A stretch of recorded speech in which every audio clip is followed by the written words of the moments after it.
एक ऐसे chemical idea की कल्पना करें जो कैंसर की दवा, हमारे घर का प्लास्टिक और पानी साफ करने वाली टेक्नोलॉजी, इन तीनों को एक ही धागे में पिरोता हो। सुनने में किसी साइंस फिक्शन फिल्म जैसा लगता है ना, पर ये कोऑर्डिनेशन केमिस्ट्री की दुनिया की हकीकत है। बिल्कुल। आज हम कोऑर्डिनेशन कंपाउंड्स या जिन्हें मतलब मेटल कॉम्प्लेक्स भी कहते हैं, उनकी दुनिया की गहराई में उतरेंगे। ये अणु असल में हमारे चारों तरफ हैं और हमारी जिंदगी के हर पहलू को छूते हैं, हमारे खून में ऑक्सीजन पहुंचाने से लेकर हमारी कारों से निकलने वाले धुएं को साफ करने तक। ठीक है, तो चलिए इसे खोलते हैं।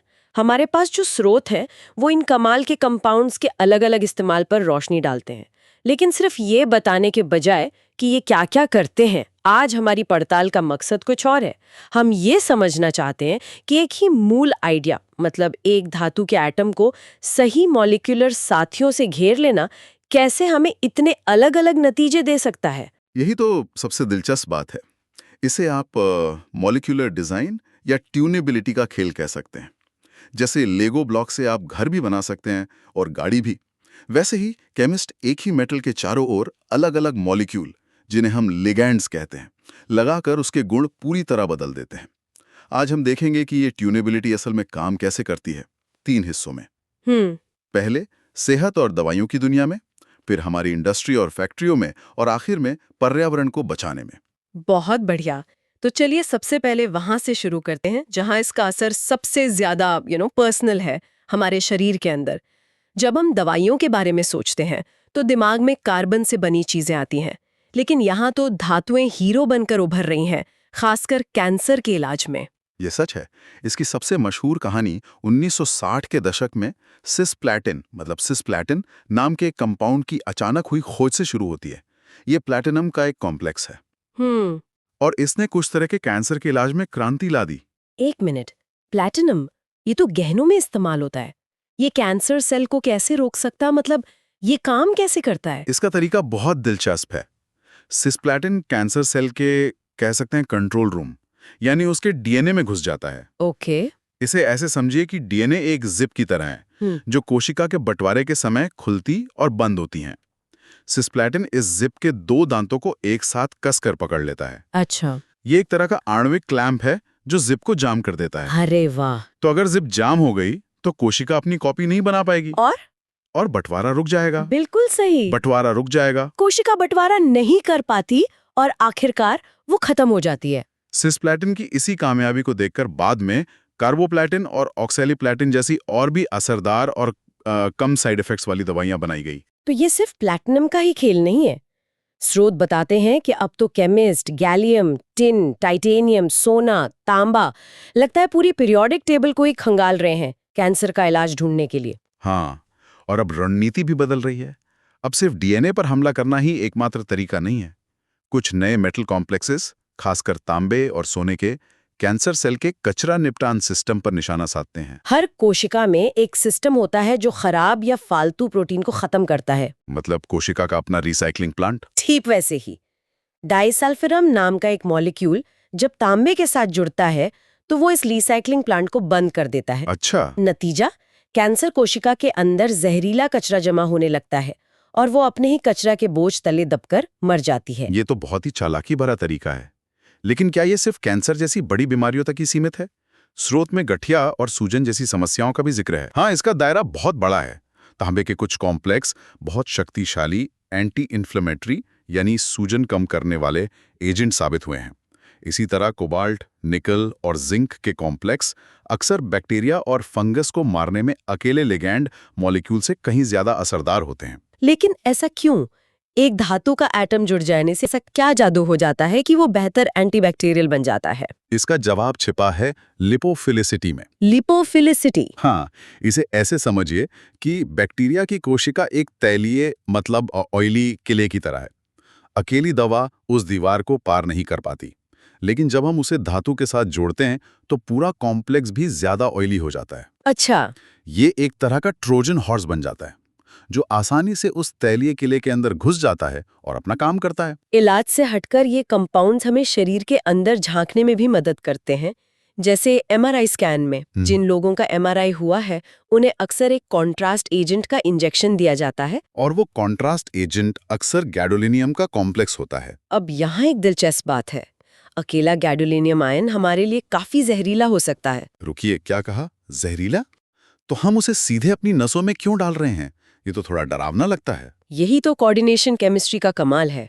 उस जहरीले गैडोलिनियम आयन को एक खास ऑर्गेनिक मॉलिक्यूल जिसे कीलेट कहते हैं उसके पिंजरे में कसकर बंद कर दिया जाता है।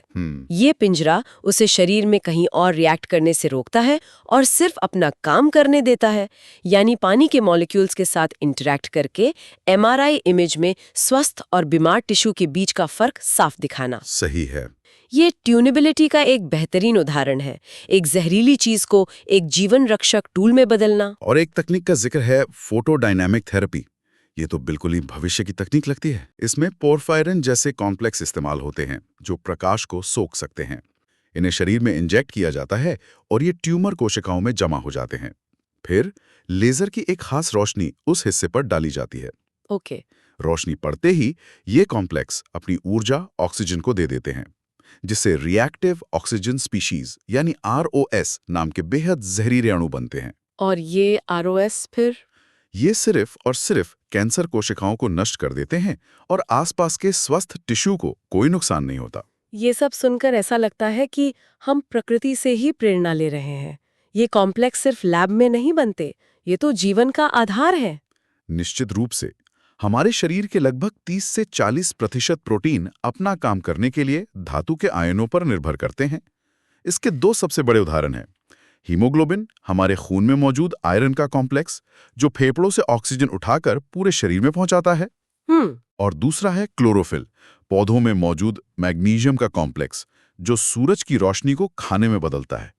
इनके बिना पृथ्वी पर जीवन की कल्पना भी नहीं की जा सकती। ये सोचना ही अविश्वसनीय है कि ये अणु हमारे शरीर के अंदर इतने सूक्ष्म स्तर पर काम करते हैं। लेकिन क्या यही प्रिसिजन, यही सटीकता हम बड़े पैमाने पर अपनी फैक्ट्रियों में भी इस्तेमाल कर सकते हैं? क्या इन्हीं अणुओं से हम वो चीजें बनाते हैं जो हम रोज इस्तेमाल करते हैं? बिल्कुल, यही इस कहानी का अगला पड़ाव है, इंडस्ट्री। यहाँ ये कॉम्प्लेक्स उत्प्रेरक मतलब कैटलिस्ट के तौर पर काम करते हैं। कैटलिस्ट मतलब ये केमिकल रिएक्शन की रफ्तार बढ़ाने का काम करते हैं, एक कोच की तरह जो खुद खेले बिना टीम को जिता देता है। इसका कोई उदाहरण? एक क्लासिक उदाहरण है विल्किंसन कैटलिस्ट। ये रोडियम का एक कॉम्प्लेक्स है। इसकी खासियत इसकी सर्जिकल प्रिसिजन है।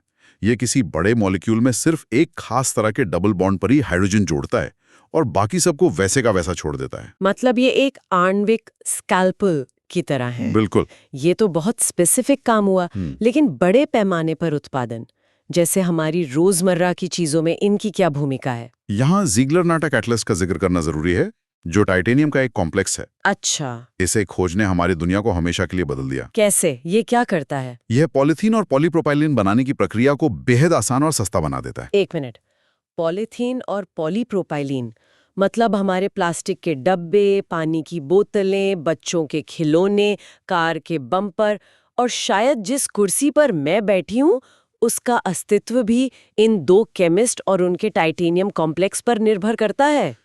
काफी हद तक हाँ। इस कैटलिस्ट के बिना आज की प्लास्टिक इंडस्ट्री जैसी है वैसी नहीं होती। इसने आधुनिक उपभोक्तावाद की नींव रखी। ये इस बात का सटीक उदाहरण है कि कैसे एक मॉलिक्यूलर लेवल की खोज पूरी दुनिया की अर्थव्यवस्था और समाज को बदल सकती है। ये तो किसी गुमनाम हीरो की कहानी जैसी है। स्रोतों में इलेक्ट्रोप्लेटिंग और रंगों का भी जिक्र है। हाँ, ये भी बड़े दिलचस्प इस्तेमाल हैं। जब किसी चीज पर सोने या चांदी की परत चढ़ानी होती है तो उनके साइनाइड कॉम्प्लेक्स का इस्तेमाल किया जाता है।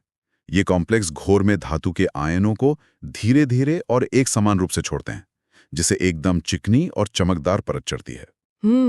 इसी तरह अयस्क से सोना और चांदी निकालने के लिए भी साइनाइड का इस्तेमाल होता है, जो उनके साथ घुलनशील कॉम्प्लेक्स बना लेता है। और पेंट और स्याही में इस्तेमाल होने वाले कई चमकीले और पक्के रंग, खासकर नीले और हरे, वो फिथोसाइनिन कॉम्प्लेक्स होते हैं, जिनके केंद्र में अक्सर तांबे का आयन होता है। अच्छा। अगली बार जब आपको ये चमकदार नीला रंग देखें तो हो सकता है कि आप एक कोऑर्डिनेशन कंपाउंड को ही देख रही हो। तो हमने प्रकृति के रहस्य समझे, उनसे खुद को ठीक करना सीखा, फिर अपनी दुनिया बनाने के लिए उनका इस्तेमाल किया। लेकिन इस प्रक्रिया में हमने काफी गंदगी भी फैलाई है। तो क्या अब हम अपनी बनाई हुई समस्याओं को ठीक करने के लिए भी इन्हीं कंपाउंड्स का इस्तेमाल कर रहे हैं? यही इस कहानी का तीसरा और शायद सबसे जरूरी हिस्सा है। और यहाँ हीरो हैं मेटल ऑर्गेनिक फ्रेमवर्क्स, यानी MOFS। MOFS, इन्हें आप आणविक स्पंज समझ सकती हैं। आणविक स्पंज, ये कैसे काम करता है? ये धातु के आयनों और ऑर्गेनिक लिंकर्स से बने क्रिस्टल होते हैं, जिनमें अनगिनत छोटे छोटे छेद होते हैं। इनका सतह क्षेत्र मतलब सरफेस एरिया अविश्वसनीय रूप से ज्यादा होता है। अंदाजा लगाइए, 1 ग्राम MOF पाउडर का सरफेस एरिया एक पूरे फुटबॉल के मैदान जितना हो सकता है। 1 ग्राम में फुटबॉल का मैदान? तो ये स्पंज पानी से गंदगी सोख लेता होगा? हाँ, ये 2 तरीकों से काम करता है। पहला, सोखना। ये अपने छेदों में पानी में घुली जहरीली भारी धातुओं जैसे आर्सेनिक, लेड और मर्क्यूरी को फंसा लेते हैं। दूसरा तरीका और भी बेहतर है, उत्प्रेरक क्षरण। ये सिर्फ प्रदूषकों को पकड़ते ही नहीं, बल्कि कुछ MOFs प्रकाश की मदद से जहरीले क्रोमियम 6 को कम हानिकारक क्रोमियम 3 में बदल सकते हैं। मतलब ये कचरे को एक जगह से दूसरी जगह नहीं ले जाते, बल्कि उसे खत्म ही कर देते हैं। बिल्कुल। ये तो प्रदूषण को सोखने की बात हुई। मुझे याद है गाड़ियों के प्रदूषण जांच में कैटालिटिक कन्वर्टर का जिक्र होता है। क्या वो भी इसी परिवार का हिस्सा है? क्या मेरी कार में भी ये मेटल कॉम्प्लेक्स है? बिल्कुल। आपकी कार के एग्जॉस्ट सिस्टम में लगा कैटालिटिक कन्वर्टर कोऑर्डिनेशन केमिस्ट्री का एक चलता फिरता उदाहरण है। उसके अंदर एक सिरामिक की जाली होती है जिस पर प्लैटिनम, पैलेडियम और रोडियम जैसी कीमती धातुओं के कॉम्प्लेक्स की परत चढ़ी होती है। ओके। जब इंजन से निकलने वाला जहरीला धुआं, जिसमें कार्बन मोनोऑक्साइड और नाइट्रोजन ऑक्साइड जैसी गैसें होती हैं, इस गर्म जाली से गुजरता है, तो ये कॉम्प्लेक्स उन्हें कम हानिकारक कार्बन डाइऑक्साइड, नाइट्रोजन और पानी में बदल देते हैं। तो प्रदूषण को साफ करने से पहले हमें ये पता भी तो लगाना होगा कि प्रदूषण है कहाँ और कितना है। क्या ये कंपाउंड्स जासूसी का काम भी करते हैं? जरूर करते हैं। कुछ खास तरह के MOF, जिन्हें ल्यूमिनेसेंट MOF कहते हैं, पानी में सेंसर की तरह काम करते हैं। जब ये किसी खास प्रदूषक के संपर्क में आते हैं तो इनकी चमक बदल जाती है या बुझ जाती है। यह एक तरह का विजुअल अलर्ट है कि पानी में कुछ गड़बड़ है। और एक बहुत ही क्लासिक उदाहरण है पानी की हार्डनेस यानी खारापन जांचना। ये तो शायद हमने स्कूल कॉलेज की केमिस्ट्री लैब में भी किया होगा। हाँ, EDTA नाम का एक लिगैंड, ये एक पंजे की तरह काम करता है जो पानी में मौजूद कैल्शियम और मैग्नीशियम आयनों को कसकर जकड़ लेता है। एक आसान से टाइट्रेशन टेस्ट से हम पता लगा सकते हैं कि पानी के खारेपन को खत्म करने के लिए EDTA की कितनी मात्रा लगी, और इससे हमें पानी की हार्डनेस का सटीक माप मिल जाता है। तो इसका कुल मतलब क्या है? आज हमने जो चर्चा की उससे एक बात तो साफ है, एक ही केमिकल आइडिया, मतलब एक मेटल को सही लिगैंड से घेरना, हमारे दवा की शीशी से लेकर हमारी फैक्ट्रियों और नदियों तक हर जगह मौजूद है। ये कैसे मुमकिन है? इसका सार उसी एक शब्द में छिपा है जिससे हमने शुरुआत की थी, ट्यूनेबिलिटी। ट्यूनेबिलिटी। केंद्रीय धातु आयन एक एंकर की तरह है और उसके चारों ओर के लिगेंड्स वो नॉब्स और स्विच हैं जिन्हें घुमाकर हम उसके गुण और काम को तय करते हैं। लिगैंड्स को बदलकर केमिस्ट्स एक खास काम के लिए खास ढांचा तैयार कर सकते हैं, चाहे वो कैंसर सेल के DNA पर हमला करना हो, एक खास तरह का प्लास्टिक बनाना हो या पानी से किसी खास प्रदूषक को पकड़ना हो। ये मॉलिक्यूलर लेवल पर इंजीनियरिंग का सबसे शानदार उदाहरण है। हमने चर्चा की कि कैसे ये कंपाउंड्स बीमारियों से लड़ रहे हैं और पर्यावरण को साफ कर रहे हैं।